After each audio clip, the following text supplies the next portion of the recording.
On average, the black dollar circulates for about 6 hours in the black community. We need to do better as a community to support black-owned businesses, but that's sometimes easier said than done. Before we can support black-owned businesses, we need a readily available economic search engine to be able to find those black businesses to support in our communities. The Essential Black Business app is the answer to that question. The EBA is always on the community side, meeting the community's needs with easy access.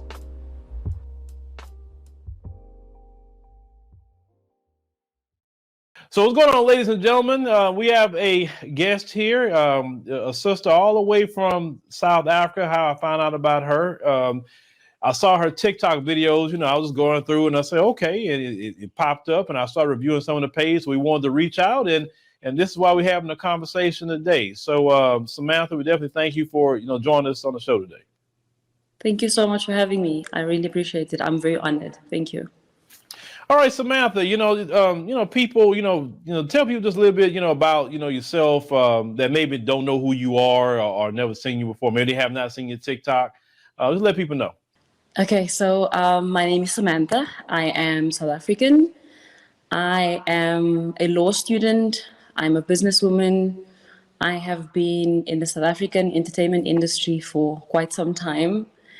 My TikTok is focused around, I don't want to say politics because that's not really what it's focused about, but it's really advocating for any sort of injustices. And that's what I'm focused on because I have been working with orphanages and women and children for a couple of years. And yeah, that's really where my passion has always been, is to advocate for any sort of injustice that I see. And wherever it is that I can have my voice heard, and wherever I can speak up about certain things that is not being spoken about, I will try and do that. All right. So the thing is that, there's a few things that I saw, but you had stayed in the United States at one point in time, correct? I did, yes. Okay. So what cities did you stay in? So I was in Los Angeles. Was it West Hollywood? I was there. I was only there for about a month. And then I moved to New York. I was in New York for about 2 years. So those are the two cities that I lived in. So New York, very long. I was there long enough to get to experience it. Okay. All right. So after a time in America, you went back to South Africa, correct? Yes, I did. I came back to South Africa. Okay. So let us know, since you got the both experience of America and you got to see how it is here versus South Africa, what's one of the main differences that you got to see that Black Americans maybe deal with that you was like, wow, I didn't even know that? I think one of the biggest things that stood out for me was being able to walk out of my house or apartment and have people look like me. That to me stood out a lot. So it's, in South Africa, we 80% of the population, so people that look like me, I see all the time. In New York, yes, it's a very diverse city, but still majority is not Black, right? So that was something that stood out to me. And also there was it's a very subconscious thing, but there was almost like a type of a fear in a lot of my African-American friends that I got to meet when it comes to how it is that they approach to the police as, that was always a thing. Having to say certain things, not saying too much, those are things that I always found very weird because in South Africa, we're a very vocal country. And I think maybe that stems from apartheid because we have learned to speak up about the things that we feel needs to be spoken about. In the States, I noticed that maybe just amongst my friends, I don't know if this is a normal thing, but there's certain things that they will say, yeah, it happens, but, we just keep it. It happens, but... So you're aware that there's some sort of injustice towards African Americans, but you cannot speak about it too much because obviously there's a system and you need to adjust according to the system that has been put in place. So that's something that was very evident to me. Yeah, I mean, if you're the type of person that speak up, like you say, yeah, you're going to be, you can lose your job. You could be labeled, like the term I like to use is troublemaker. Yes. You can be labeled as a troublemaker, and you can get, entities like the police or even the FBI on your tail being a troublemaker. Not to say that you're out here storming the U.S. Capitol, like Yeah. those people did, right? Not say you're doing that, but just speaking up and fighting, for justice. You look in our history, every person that really spoke out, like your Martin Luther Kings, your Malcolm X, for instance. Even people like Aretha Franklin, as of recently, right? Just a singer, had an FBI file. And so that's what we have to deal with, literally being in the belly of the beast. So that kind of environment and the spirit of the environment here in America, how did it make you feel? Just like, say, coming from South Africa, like, did you like, ooh, or how did that feel?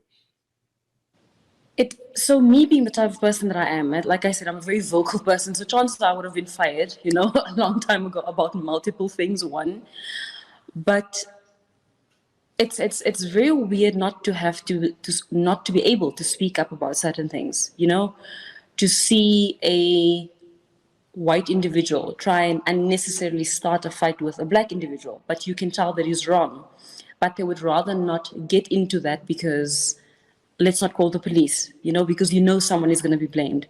It makes you feel very uncomfortable because you want to say something, especially when it's your own people. It's like someone starting a fight with your siblings and you just have to watch, if that makes sense.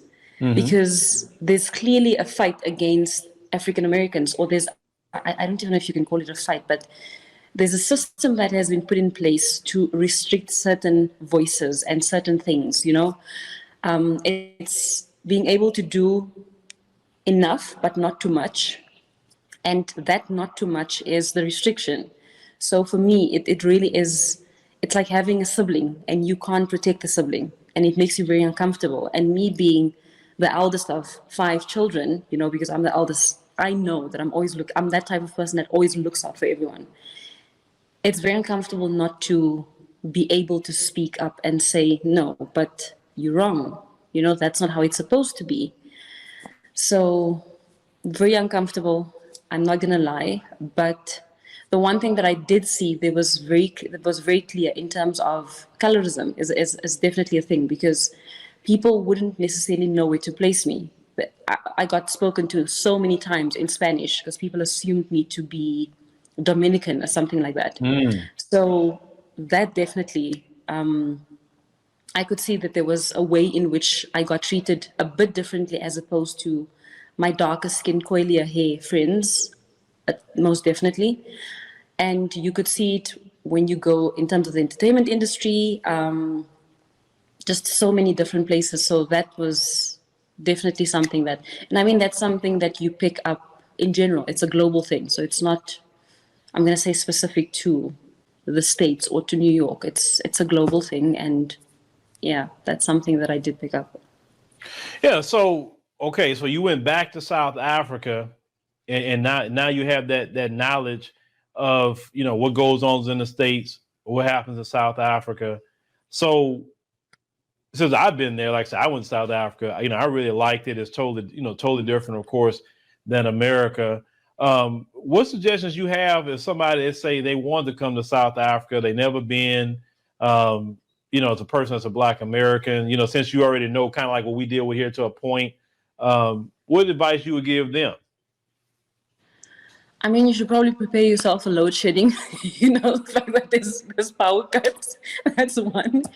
But I think it's definitely something to look into. I think that visiting would give you a better perspective of what it is like to be in South Africa or to just be in any state in Africa. It gives you a different view. And also, a lot of the time, I would hear a lot of my African Americans say that I felt like I belong, just to have that feeling. So I would definitely encourage, I think, any African in the diaspora, if you have an opportunity to come and visit, whether it's South Africa or Africa as a whole, any one of the countries, do it and see what it is like, because it's a completely different feeling to, like I said, walk out of your house and have people look like you, majority of the people. It's a completely different thing to be able to drive in your car and Metro Police pulling you over is not a big deal, because really you know that they're probably just going to ask you for, are you drunk? One, depending on the time, and do you have a driver's license that's not expired? So it's different, and I think you would probably be able to understand that better as an African American coming to South Africa in Johannesburg. And Johannesburg is very diverse because you have the whole of Africa. Johannesburg is that one city in Africa where you can find the whole of Africa here. You will find Nigerians, Congolese, Ghanaians, Ethiopians, anyone you will find in Johannesburg. It's the one place where you feel like, okay, I'm home. So yeah, and you talking about the load shedding part. See, and maybe because I stayed at that Marriott in Melrose Arch. You know that one? The Marriott, yes. Very in Melrose Arch. Okay, well that's why I was staying. And maybe they got a generator or something, because I didn't experience the load shedding. I mean, I've definitely heard about it from many people who stay there. About, oh yeah, you got to deal with load shedding. So, do they have places, for instance, because say a person coming from America, do they have like places maybe they can move that have some generators already there where you won't experience the load shedding because they automatically like turn on? 100%. So majority of the major institutions would have generators. So you wouldn't even feel it. They'll either have solar panels or they'll have generators. So there'll be a power cut and immediately you'll see the electricity come back on. So the chances of African Americans getting affected by load shedding is very unlikely. And I said this in one of my videos, because when you come to South Africa, you come with dollars. And I'm sure you've experienced this. Your dollars are worth a lot in South Africa. Oh, yes, they are. Yes, they are worth a lot in South Africa. So the chances of you having to experience load shedding, or there's so many things, is very unlikely, because you will get to live in the northern suburbs in Joburg. The northern suburbs is one of the best areas in Johannesburg. So you're talking Melrose Arch, Sandton City, Sandhurst, etc., etc. Those are good areas. And you spoke about the couple that speaks about South Africa. I think in Midrand, I know they're in Waterfall Estate, somewhere there. So very good areas. And I think it's something to definitely take advantage of. Even if you have $5,000 is so much money. It is a lot of money in South Africa. $5,000 is a lot of money. There's a gentleman that asked me on the video you're speaking about, what can I do with $10,000? And I don't even remember if I responded. But $10,000 means you can get a one-bedroom apartment, pay your full rent for 1 year, live off the remaining money, and travel South Africa for a whole year, and you wouldn't have to work. And you still get to live in all the best areas in South Africa. Yeah, and I'm gonna tell you something else I was shocked about when I was speaking with, and shout out to Sister Davina, when she told me about house help. And she said, yeah, house help will cost, about $200 a month. I said, what? I said, wait. That's not too much. Like, pay what the money is. Don't come over here raising the price up.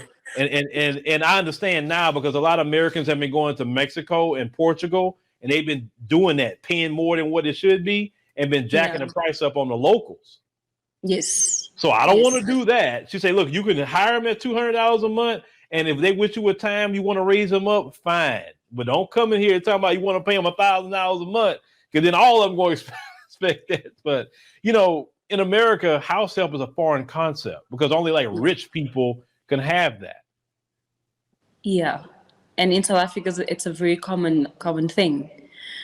So, strange thing, in Tanzania, which is East Africa, Tanzania is known to be one of the poorest countries, supposedly, right? And it was one of the countries where I've never seen literally almost everyone have 2-3 house helps. That's really, and the amount of money that they pay them, and same thing, the same response you had. I was like, but you can't. No, how about you just pay them $200, because that's what we pay them in South Africa, and they'll be like, no, it's $100. Can't pay them more, because then what happens to the locals? Same thing in South Africa. So I mean, with my house help, I pay her a bit more than normal. You can, especially considering circumstances. But it does then have an effect on the rest of South Africans. It's like Cape Mhm. Town. That is why Cape Town is so expensive, because Cape Town is owned by majority foreigners, you know, so a lot of Europeans own houses in Cape Town. That's why. Yeah, I heard that people from Qatar and all these other Yeah. places, own places. Now, speaking about Cape Town, I mean, because I was kind of shocked when I went to Cape Town. I'm like, man, where all these white people come from? Because see, my experience mostly has been, when I first went to the continent, I went to Ethiopia, and I maybe saw Wow. like maybe 1 or 2 white people the whole time I was in Ethiopia. I went to Kenya. I may have seen a few more, but not a lot. But when I Yeah, went to yeah. Cape Town, I was like, what the hell? Where they come from? Because in Johannesburg, you saw them here and there, but not like you saw them in Cape Town. 100%. 100%. Cape Town, I always say Cape Town is one of the most racist cities, I think, personally, in South Africa, because of the fact that Cape Town has a very large white community, European community, very Mm-hmm. wealthy community, because they're very wealthy. Because if you come into South Africa with $20 million, that is a ridiculous amount of money. You can get Right. one of the best houses in Camps Bay, live an amazing life. And unfortunately, when people have that money, they come in and they treat Black people a specific way. And it's nothing new, because we know it comes from history. History has shown us that, unfortunately, we are the race that is being looked down on. And they come in with that attitude, and that's how they treat Cape Townians. And the unfortunate thing is, a lot of the Cape Townians would not necessarily say anything, because, unfortunately, most of the institutions would be owned by Europeans. I'm saying a lot more than I should, but No, you said no, because that's what I saw. You're not saying nothing I that's didn't see. And let me tell you what threw me off about Cape Town. When I was there and I was told this one word, well, we're gonna go eat over here because it's a Black-owned business, and that threw me off. I said, wait, what did you just say to me? A Black-owned business? That's talking like if we in America. Why are we saying Black-owned business here? And I just had to chew on that for about 5 minutes. Like, what you talking about, a Black-owned business? Like this is the African continent. Everything's supposed to be Black-owned. What are you talking about? No. And coming from America, from what I saw, and what some of the brothers and sisters told me, the majority of the population is Black, but the 10% of white folks, they're mostly own a lot of things, right? 70% of the land, to be the exact. land and everything else. And I'm thinking like, and you telling me about Cape Town. Oh, they treat us as and I'm like, man, I'm like, I don't know. I guess when they hear, even when I was at the airport, one of them asked me, say, oh, you from South Africa? I said, no, I'm a Black American. Say, oh, like that, and then they had a different reaction to me, one of the white people. I don't know. It's like because when I get to the African continent, I get more turned up than what I am here in America. I'm like, I wish you would say something like that, but I've never had those experiences. Mostly the few white people that did engage me, they always just be curious, or they're asking me a lot of questions, about different things, and it's never been that, But then I've also heard, maybe you travel to other countries. Well, this is a truth, that they will treat Africans one way and then treat us as Black Americans another way. Have you heard about that too? I have seen that. So, and a lot of African Americans don't know this. African Americans are very respected in the African continent, not only by Africans, but by Europeans. And, when you look at the pain and the suffering of African Americans and their history, I always say this, and I mean, I think this is a good way of looking at it. The one thing that American accent and that passport has granted you is the fact that you do get treated differently. You do. And you got to experience that. So the moment you speak, your accent immediately gives you away. Then the approach to you is different. So that means, oh, he's American, so he's well educated. He speaks proper English. So his comprehension of what I'm going to say and his ability to articulate it is more clearer than what we assume Africans to be. That's one. So you do have an advantage. And hence I always tell people, come as an African American, come to Africa. You don't even understand how much power you would have. And the moment Africans in the diaspora realize that, and we come together like this, the power is incredible, honestly. And that is, you've seen it. It's, I promise you, it's the truth. And like you said, you wanted to almost go off. That's what happened to me in Cape Town. Because in Johannesburg, people are very vocal. We do not take any form of racism. We do not, it doesn't matter which part of the country we are in. If you see anything that is incorrect, you will address the issue. And there was a white lady that kind of almost pushed me out of the way, you know, and I turned and I was with my sister and a friend of mine. There was a group of us actually. And my sister was like, what just happened? And she said, no, she just told me, komedi patet. So that's Afrikaans for move out of the way. And my sister was like, excuse me? And we both went, you know, and then my friend came. And I think she didn't expect that, because when you're from Johannesburg, you'll see that Johannesburg is very different to Cape Town. And she tried to say something and she was like, no, but you guys are here. And I don't know what she said, but immediately the moment she saw us come to her, because she's not used to it, she took a step back. And one of my friends in Cape Town, she's a colored girl in Cape Town, she actually said, that happens to us a lot. And my response was, because you guys allow it. Right. In Joburg, we will not allow it. There's no way you're going to come and just, in Africa, and I always say this, you're going to come on my soil, in my country, as a white European, and you're going to tell me to move out of the way? Exactly. Respectfully, no. No. That's right. That's how you but that's how you're supposed to be. Like, you got to have that I wish you would mentality. I wish you would tell me something. I wish you would even buck at me. Watch. Because I'm in my land now. Like I said, I'm not in Europe. In Europe, you can do whatever the hell you want. But down here, you better walk. You better walk straight, or you need to go. You need to go to Ora Tambo and fly out of here. 100%. 100%. And that is how Johannesburg people are compared to Cape Town. Cape Town, more and more people are speaking up. But Johannesburg, you would not even chance us. It doesn't matter where in the country you are. It doesn't matter where in the continent you are. As a white European, thinking that you're going to tell me what to do, how to go about it in Africa? No. I'm sorry, but no. Politely, I decline. And this for what I have, just my experience, it's like I felt more of a kinship with Black South Africans. And I love all the brothers and sisters on the continent, of course, but I felt more of a kinship with Black South Africans because, you know, when I went to the Hector Peterson Museum and I was talking to other brothers and sisters while I was there, and some of the same things that y'all dealt with in y'all history, we dealt with. Yeah. And the conversations were just like, it was just like talking to your long lost cousin almost, because we had the same issues. You know, it was just crazy. Like, and that's why I was saying, man, I click so easy with Black South Africans because we get it. And what I like about it is that Black people are the majority. So when you're the majority, even though those people own the land, like I said, listen, y'all younger people that's eventually gonna come up in politics, y'all gonna change all that. I know y'all will. It's just a matter of time. I know that. But for me, like I said, I fell in love with it. Like I told my wife, I said, look, we got to go, you know, and let you see it for yourself. Cause you know, my wife has a business as well.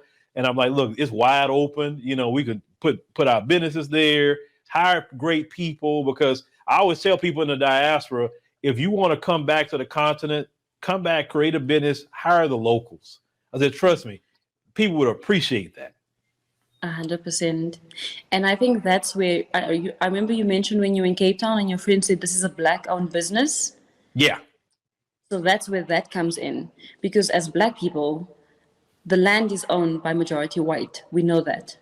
But the buying power lies within the 80%, which is the Black. Mm-hmm. So when there's a Black-owned business, we intentionally try and support a Black-owned business.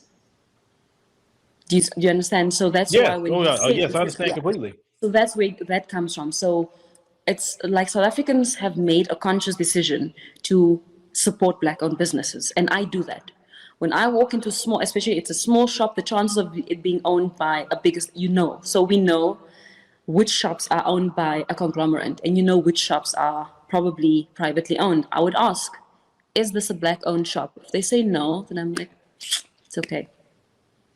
So it's trying to take that, because I think that's one of the ways that we can change the current economic situation in South Africa. Because 80% has the buying power. You remove that buying power, what happens to the businesses? You take that money and you put it into your establishment, my establishment, your brother, your friend. And I've said this to a lot of my friends in the States: invest in property in South Africa. Invest in property, because a $500,000 house in South Africa is a mansion. Yeah. You look at that house 5-10 years from now, you make a lot of money. And the thing with South Africa is our property laws allows for it. It allows for you to come in and buy property. So definitely something to consider. Even $150,000 home, believe it or not. Like if you had $150,000, you can go to South Africa and get you. Listen, I priced some stuff that was in Cape Town. You could go get you a house off the beach over there that what you want to be for $150,000. I saw. Yes. US dollars if you want to be over there. And I think that the Cape Town thing, I wouldn't want to stay in a place like Cape Town, but I would say you could get an investment home, use it as an Airbnb. You know, but now let me ask you a question about Durban, because everybody, I didn't go to Durban, but I want to go next time. Everybody say, don't go to Cape Town, go to Durban. Now they said, now you, of course, you've been to Durban. Is that what we need to be if we gonna go do some beach time? 100%. If you can find yourself in South Africa, in Durban on the 29th of October, you're doing yourself a favor, because it's the King's, what do they call it? Coronation. So the Zulu King's coronation is happening on the 29th of October. Durban is going to be crazy. So Durban is majority Zulu. It's the Zulu nation. Mm-hmm. It's the biggest monarch, one of the biggest monarchs in Africa. So it's the one place where you are not going to find a white person even trying, not even trying. It's that, because majority of businesses are Zulu owned. I mean, most of it, you know. So you can go and you'll be able to see the most amazing things. I promise you. They are of the proudest nation, the proudest tribe. They will speak their language boldly. They will embrace you. You can learn the language, you know. You will be able to see the traditional attire. And you know, the beauty about, I think, the Zulu king or the monarch as a whole is the fact that politics will change, but the monarch won't. They'll replace the king with another king.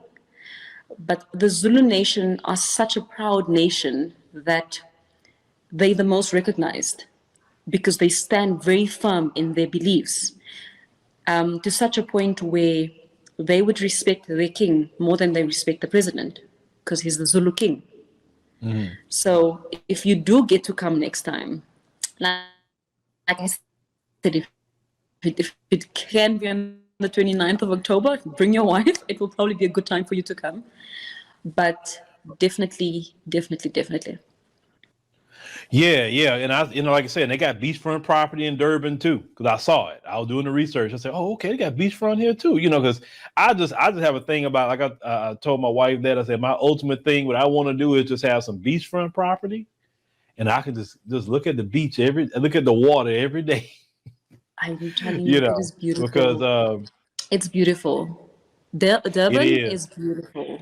It's beautiful. Even Cape Town. Cape Town is the most sold place, and it's beautiful. It's stunning. I can never even downplay Cape Town, not once. But I feel like Durban isn't given enough recognition. Yeah, I'll make sure definitely I get there, you know, the next time, because I told my wife and even a lot of my family, look, I said, I do my things here in America, but you know, I'm working toward having my time, you know, over in the African continent. You know, I even looked at the retirement visa situation that South Africa has. I'm really looking into it, you know, because I mean, South Africa really impressed me a lot, you know, when I went. So I said, I can be here. I definitely can be here. Then you got, you know, brother Julius Malema over there. You know, he you know, speaking about them folks, which I you know, like I said, a lot of us love Malema over here, you know, and you know, some people, you know, whatever they feel, but like I say, when it comes to white supremacy, he's the guy on the African continent that speaks up. Very, very brave. He speaks on anything and everything, and I think what people love about him the most is the fact that he does not falter anything. He doesn't falter his words to try and make you feel comfortable. He takes it on heads on.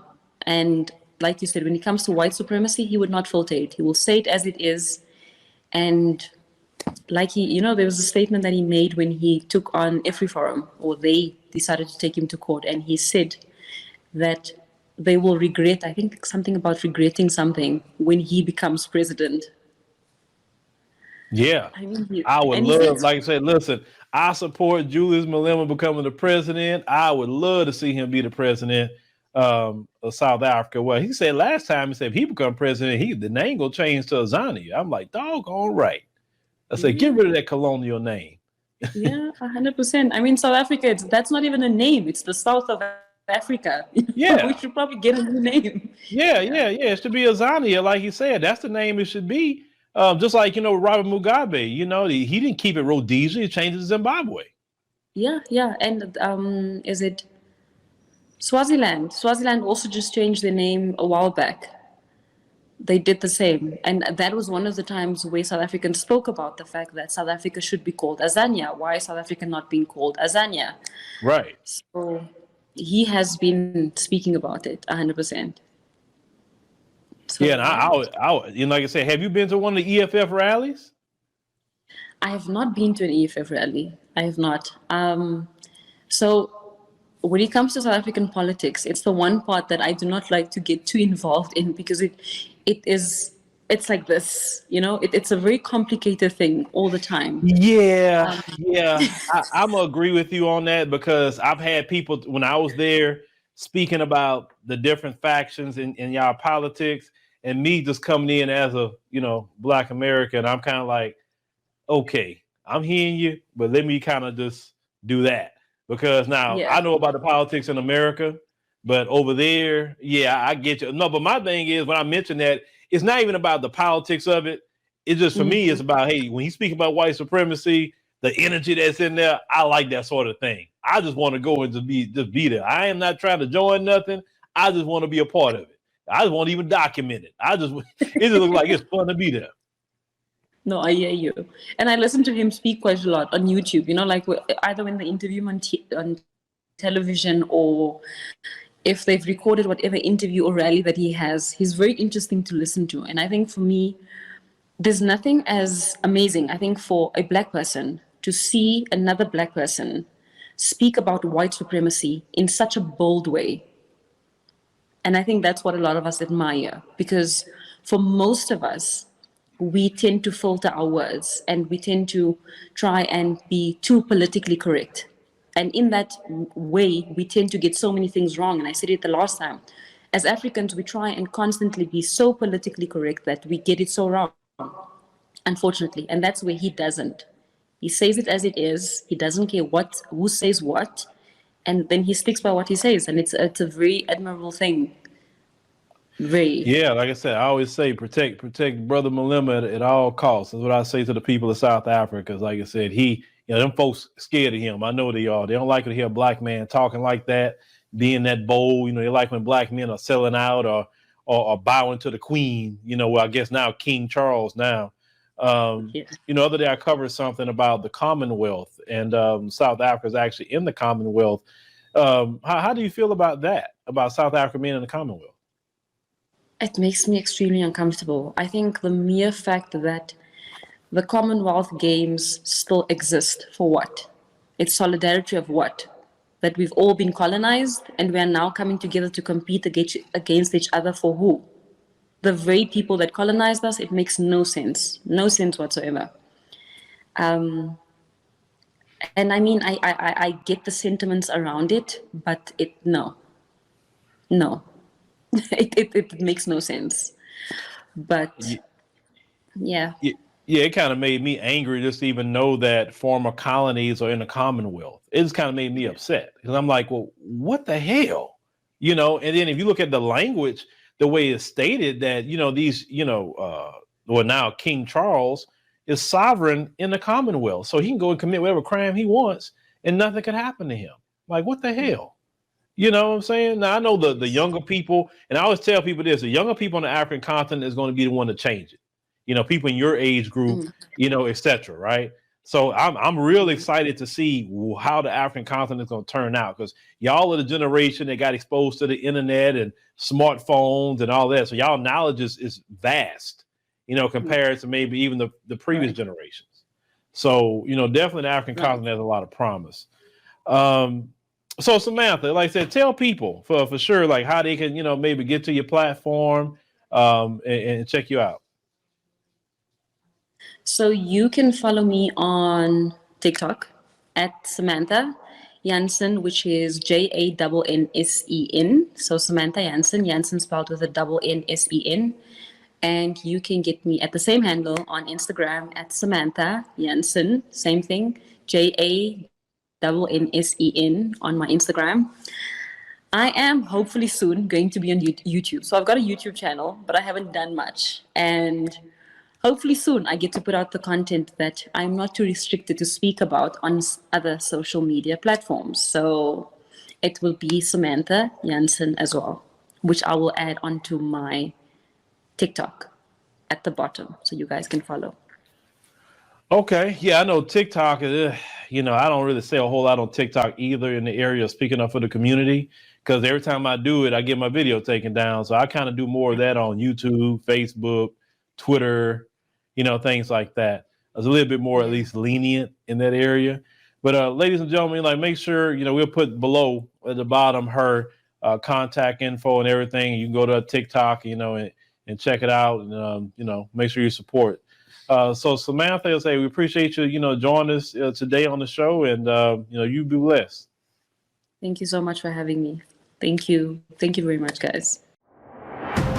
Hey family, make sure you join us on the new and improved AfricanDiasporaNews.org. Now, it is our uncensored and raw truth website. We have to make sure to have our own website, because on social media platforms, they do have rules, and at any time they could change a rule and shut a whole genre down. Now, that would not happen to us, because on AfricanDiasporaNews.org, we can speak the truth. We don't have to hold back. So make sure you join our website today.